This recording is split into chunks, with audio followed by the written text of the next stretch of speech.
So Krittika నక్షత్రానికి సంబంధించి, కృతిక అంటే ఇది రవికి సంబంధించిన నక్షత్రం. ఫస్ట్ హౌస్లో అంటే మేషరాశిలో కొంచెం, వృషభ రాశిలో కొంచెం ఇలా ఉండే నక్షత్రం. శుక్రుడు ఒక అధిపతి ఉంటాడు.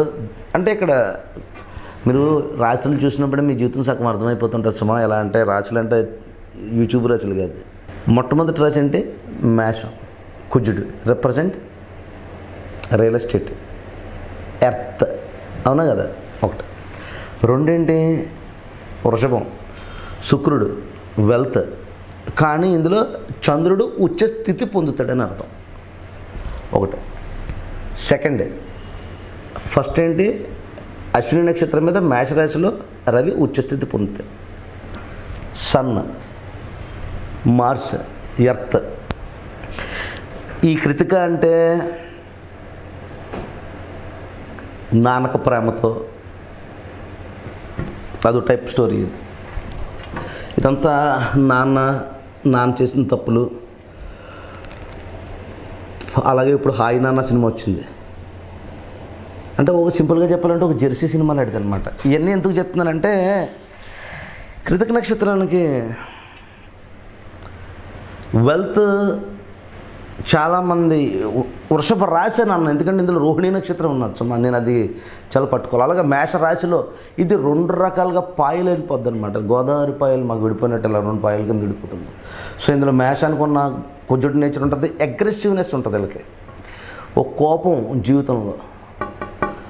అదే తండ్రికి సంబంధించి ఈ భూ సంబంధిత వ్యాపారాలు, అయితే భూ సంబంధిత వ్యవహారాలు, భూ సంబంధిత విధానాలు అన్నింటిలోనే బాగా బ్రహ్మాండంగా ఉంటుంది.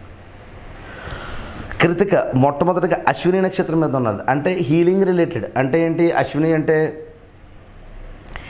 శాస్త్రాలకు సంబంధించి, ప్రవచనాలకు సంబంధించి, వీటికి సంబంధించినటువంటి ఇదిలో ఉంటుంది. సో అందుకనే ఈ కృతిక నక్షత్రంలో చాలామందికి చూడండి శాస్త్రాలు అవ్వడం కానీ, లేకపోతే వాట్ కైండ్ ఆఫ్ ఇది ఉంటుంది.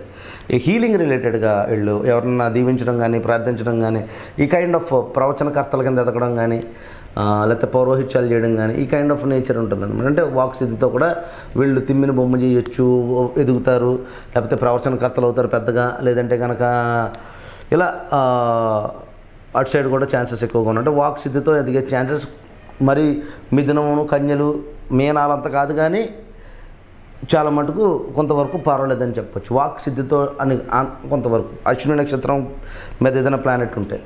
ఇకపోతే కృతిక నక్షత్రానికి వచ్చేటప్పటికి ఈ ఫైర్ రిలేటెడ్ నక్షత్రంలో ఈ చంద్రుడి పరిమాణం మదర్ ఇంపార్టెంట్గా చాలా ఇంపార్టెంట్ రోల్ ప్లే చేస్తుంది. 3 చూడండి, వృషభ రాశిలో ఉన్న కృతిక అయితే 3 కర్కాటకం అవుతుంది. వృషభ రాశిలో ఉన్న కృతిక అయితే 3 కర్కాటకం అవుతుంది. కేవలం అన్నయ్య వల్ల లేకపోతే అన్నదమ్ముల వల్ల ఇక్కడ ఫ్యామిలీలో ఉన్న సుఖశాంతులు పోతాయి. మీరు మళ్ళీ పట్టుకోవాల్సిన మీ నాన్నగారికి కానీ మీకు కానీ ఫ్యామిలీ రిలేషన్స్ అంటే నాన్నగారికి సంబంధించిన అన్నదమ్ములు కానీ, అక్క చెల్లెలు కానీ, లేదా కజిన్స్ కానీ, వాళ్ళ వల్ల చతుర్థ స్థానము అంటే ఇల్లు అని అర్థం. చంద్రుడు ఎక్కడికి వస్తున్నాడు, 3 నుంచి రోహిణీ నక్షత్రానికి వస్తాడు, అంటే కృతిక తర్వాత ఇంచుమించు. సో ఇక్కడ ఫస్ట్ వృషభానికి సంబంధించి చెప్తున్నాను. అదే ఒకవేళ మేషంలో ఉన్న కృతిక అనుకోండి, డైరెక్ట్గా వీళ్ళకి 4th హౌస్ వచ్చి ప్రాపర్టీస్ పోతాయి. వీళ్ళకి ప్రాపర్టీస్ పూర్తిగా పోతాయి. వీళ్ళకి అన్నదమ్ముళ్ళు లేకపోతే అక్క చెల్లెళ్ళు ఫాదర్ని కానీ, లేకపోతే మిమ్మల్ని కానీ, మీ అన్నదమ్ములు కానీ ఏదైనా దెబ్బేసే ఛాన్సెస్, అంటే కొంచెం ఎక్కడైనా మోసం చేయడం కానీ, లేకపోతే వాళ్ళతో మీకు పూర్తిగా కలిసి రాకపోవడం కానీ, ఈ కైండ్ ఆఫ్ ఎన్విరాన్మెంట్ అనేది మనశ్శాంతికి లోపించడానికి అద్భుతంగా పనిచేస్తుందని అర్థం. సో ఈ కంజక్షన్లో ఈ నేచర్ ఉంటుంది.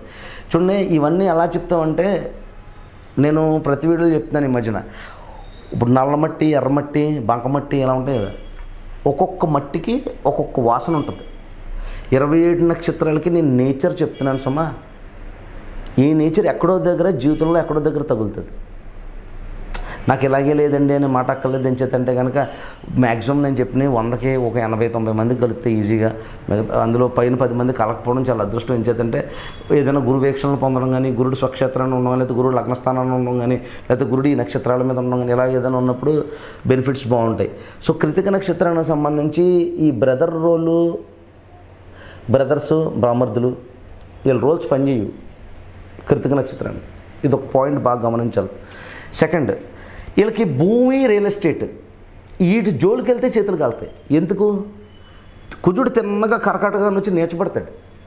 భూమిని పట్టుకున్నా, రియల్ ఎస్టేట్ని పట్టుకున్నా వీళ్ళకి చేయగలుగుతుంటుంది కృతిక. వృషభానికి కొంత పర్వాలేదు. మేషంలో ఉన్న కృతిక అయితే కొంచెం వీళ్ళకి డిలేడ్ ప్రాసెస్లో కానీ, లేకపోతే ప్రాబ్లమ్స్ ఎక్కువగా ఉండడం కానీ, లేకపోతే కొంచెం ఇబ్బందిగా ఉండడం కానీ, ఈ కైండ్ ఆఫ్ నేచర్స్ ఎక్కువగా ఉంటాయి. ఇకపోతే మదర్ రిలేటెడ్ కానీ, అంటే వీళ్ళకి పిల్లలు పుట్టిన తర్వాత, మీకు మళ్ళీ చెప్తున్నాను సుమా, పిల్లలు పుట్టిన తర్వాత ఈ కృతికలు ప్రత్యేకించి ఈ 2 రాశుల్లో కూడా పిల్లలు పుట్టిన తర్వాత చాలా మటుకు జీవితం బెటర్గా అనిపిస్తుంటుంది. కొంచెం మంచి పరిణామాలు కనిపిస్తాయి జీవితంలో. ఈ విషయాన్ని బాగా గమనించాలి. ఇకపోతే మగపిల్లలు పుట్టే ఛాన్సెస్ ఎక్కువగా ఉంటాయి కృతిక నక్షత్రాలకి. ఇది కూడా గుర్తుపెట్టు. ఇది రవి నక్షత్రం. ఇదే నక్షత్రమే రవిది. సో ఎక్కువగా ఆడపిల్లల కన్నా మగపిల్లలు పుట్టడానికి ఛాన్సెస్ ఎక్కువగా ఉంటాయి. కానీ మీరు ఒకటి గమనించాల, సింహం నుంచి మళ్ళీ కుంభాన్ని చూస్తుంటాడు సింహం ఎప్పుడు కూడా. ఈ పిల్లలకి చాలాసార్లు ఎక్కువ గెటిన్స్ ఇవ్వడానికి కానీ, లేదంటే కనుక ఎక్కువ ఏమంటారు దాన్ని, శని ఇప్పుడు ఏదైనా డిలే చేస్తాడు ఇచ్చేటప్పుడు. అంటే రోజువారీకి సంబంధించి కానీ, లేకపోతే అకస్మాత్తుగా ఇచ్చే ధనానికి సంబంధించి కానీ వీళ్ళ దగ్గర డిలే ఉంటుంది. ఇది బాగా పట్టుకోవాల్సి. ఎందుకంటే ఇది న్యాచురల్గా కాలపురుష చక్ర రీత్యంలో 2nd హౌస్ వచ్చేటప్పటికి ఈ వృషభ రాశి వస్తుంది. 1st హౌస్ వచ్చేటప్పటికి మేషం వస్తుంది. వచ్చే స్థితి ఉండి తల్లిదండ్రులు ఒక దాంట్లో రవి పొందుతాడు, ఒక దాంట్లో చంద్రుడు పొందుతాడు. వీళ్ళ లైఫ్ అంతా ఇప్పుడు మదర్ అండ్ ఫాదర్ మీద తిరుగుతుంటుంది. 2వ స్థానం మారక స్థానం. మదర్ ఎప్పుడైనా డెబిలిటేట్ అయితే లైఫ్లో ఇబ్బంది అయింది స్టార్ట్ అవుతుంది. చంద్రుడు ఎప్పుడైతే పడిపోయాడో, ఇప్పుడు ఇలా తీసుకున్నాం అనుకోండి, మేషంలో తీసుకున్నాం, చంద్రుడు ఎక్కడి నుంచి పడుతున్నాడు? 8th హౌస్ అంటే డెత్. ఎక్కడ? వృశ్చికన్న. సో ఇక్కడ ప్రాబ్లం అవుతుంది. సో మీ యొక్క అంతర్దశలు కృతిక ఎప్పుడు కూడా మీరు బాగా పట్టుకోవాలి. కృతిక నక్షత్రం ప్రతిసారి ప్రతిరోజు నాది అంటే కుదరదు. కృతిక నక్షత్రం గమనించుకోవాల్సింది ఏంటంటే, వింశోదరి దశ పీరియడ్లో అసలు ఏ దశలో, పైగా కృతిక నక్షత్రానికి అరుడు లగ్నం నుంచి కనుక చూసినా, లేకపోతే జైమిని కారకత్వాల ద్వారా చూసినా ఆ విషయం ఏంటనేది తెలుస్తుంది. ఒకటి. సెకండ్, కృతిక నక్షత్రం ప్రతిసారి రేసులో ఉండొచ్చుమా. కృతిక నక్షత్రానికి ఎప్పుడు కూడా కొంచెం ఆగి, మళ్ళీ కొన్నాళ్ళు ఆగి, మళ్ళీ కొన్నాళ్ళు, వీళ్ళు ఇప్పుడు కూడా దశా పీరియడ్లో వచ్చే అంతర్దశలు, లేకపోతే అంతర్దశల నుంచి తర్వాత వచ్చిన సూక్ష్మదశలు, ప్రాణదశలు, ఇలాంటివన్నీ లెక్కేసుకుని చేసినప్పుడు మాత్రమే వీళ్ళకి ఒక్కొక్క సర్టెన్ టైం పీరియడ్స్ మాత్రమే పనిచేస్తాయి. ఈ విషయాన్ని గమనించాలి. ప్రతిసారి ఏదో ఇప్పుడు చూడండి, నేను చెప్తుంటాను, మేనవాడు ఉన్నాడు అనుకో, పైకి ఒక్కొక్కసారి దూకుతాడు కింద, కానీ లేకపోతే ఈ కన్యోడు ఉన్నాడు అనుకో, ఈ తీసుకొచ్చి అక్కడ పెట్టి అక్కడి నుంచి అక్కడికి సర్దుతుంటాడు. సో ఇట్లా అన్ని రాజులు. ఈ కృతిక అలా కాదు. కృతిక ఫైర్. ఇది నా రెస్పెక్ట్ ఎక్కడైనా పోతుందేమో, లేకపోతే నా ప్రైడ్ ఎక్కడైనా పోతుందేమో, నేను చాలా అడ్మినిస్ట్రేటివ్గా చాలా హై క్వాలిటీలో ఉన్నాను కదా నేను, ఇప్పుడు వాడిలో ఉన్న ఆ రాజు నేచర్ పోదు, ఆ కింగ్ నేచర్ పోవడు. కానీ ఆ కింగ్, ఆ ధనస్థానంలో ఉన్న చంద్రుడు ఎప్పుడైతే మాయమైపోయాడో వీళ్ళకి కింగ్ నేచర్ అలా ఉండిపోద్ది. ఈ డబ్బులు తిప్పడానికి మళ్ళీ వీళ్ళకి దశ రావాలి. అందుకనే ఎప్పుడైనా సరే కృతిక నక్షత్రాలకి నేను చాలా వీడియోస్ చేశాను కృతిక మీద. ఈ కృతిక నక్షత్రానికి ప్రత్యేకించి దశానాథుడిని చాలా ఇంపార్టెంట్గా తీసుకోండి. మహర్దశానాథుడు, అంతర్దశానాథుడిని తీసుకోండి. అలాగే దశాంశ చక్రాన్ని ఒకసారి చెక్ చేసుకున్న తర్వాత చేయండి. అలాగే కృతిక నక్షత్రానికి ఇంకా ఇంపార్టెంట్గా చెప్పాలనుకుంటే, కృతిక నక్షత్రానికి కెరియర్స్ ఎప్పుడు కూడా మీకు ద బెస్ట్ కెరియర్స్ ఎప్పుడు కూడా మేకప్ రిలేటెడ్ కానీ, సెలూన్స్ రిలేటెడ్ కానీ, నైఫ్ రిలేటెడ్ కానీ, కట్లరీ రిలేటెడ్. కట్లరీ అంటే ఈ వంటగదికి సంబంధించినటువంటి విషయాలన్నీ కూడా, లేదంటే మీకు ఇంకా సింపుల్గా చెప్తాను, కిచెన్కి సంబంధించిన కబోర్డ్స్ ఉన్నాయి కదా, ఈ కబోర్డ్ డిజైనింగ్స్ కానీ, లేదంటే కిచెన్గా బాగా డిజైన్ చేస్తున్నారు కదా, ఎందుకంటే ఇది శుక్రుడి స్థానం. ఇంటీరియర్ డిజైనింగ్ సంబంధించి కానీ, ఆర్కిటెక్ట్ డిజైనింగ్స్కి సంబంధించి కానీ, ఇలాంటి వాటి మీద అన్నిటి మీద కూడా మీకు ఎంతగానో కలిసి రావడానికి అవకాశం ఉంటుంది అన్నమాట. సో అలాగే దాంతోపాటు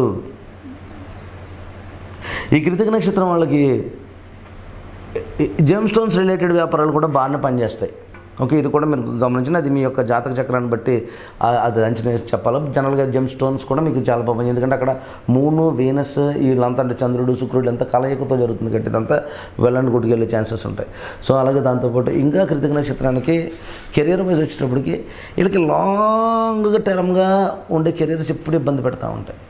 వీళ్ళకి ఎప్పుడు కూడా కాంట్రాక్ట్ పీరియడ్ ఆఫ్ కెరియర్స్ చాలా బాగా పనిచేస్తుంటే 6 నెలలు 8 నెలలు సంవత్సరం ఇలా ఉండి మళ్ళీ వెళ్ళి ఇలా కాంట్రాక్ట్ పీరియడ్గా, ఇంకా సింపుల్గా చెప్పాలంటే ఇండిపెండెంట్ నేచర్గా ఉన్న, లేకపోతే అదేమంటారు ఫ్రీలాన్సింగ్ కానీ, లేకపోతే సోలో ప్రొపరేటర్షిప్స్ కానీ, కంపెనీలు పెట్టుకోవడం కానీ, అలాంటివన్నీ కూడా వీళ్ళకి బాగా పనిచేసే ఛాన్సెస్ ఉంటాయి. కానీ వీళ్ళు ఎప్పుడు కూడా దశా పీరియడ్ని ఎప్పుడు చెక్ చేసుకుంటూ ఉండాలా. దశా పీరియడ్లో ఎక్కడైతే డౌన్ఫాల్ అవుతున్నారో అక్కడ దానికి సర్టెన్ రెమెడీ తీసుకోవాలా. ఆ రకంగా చేసుకోవడం ఎంతైనా శ్రేయస్కరం. సో మరొక వీడియోతో మళ్ళీ కలుద్దాం.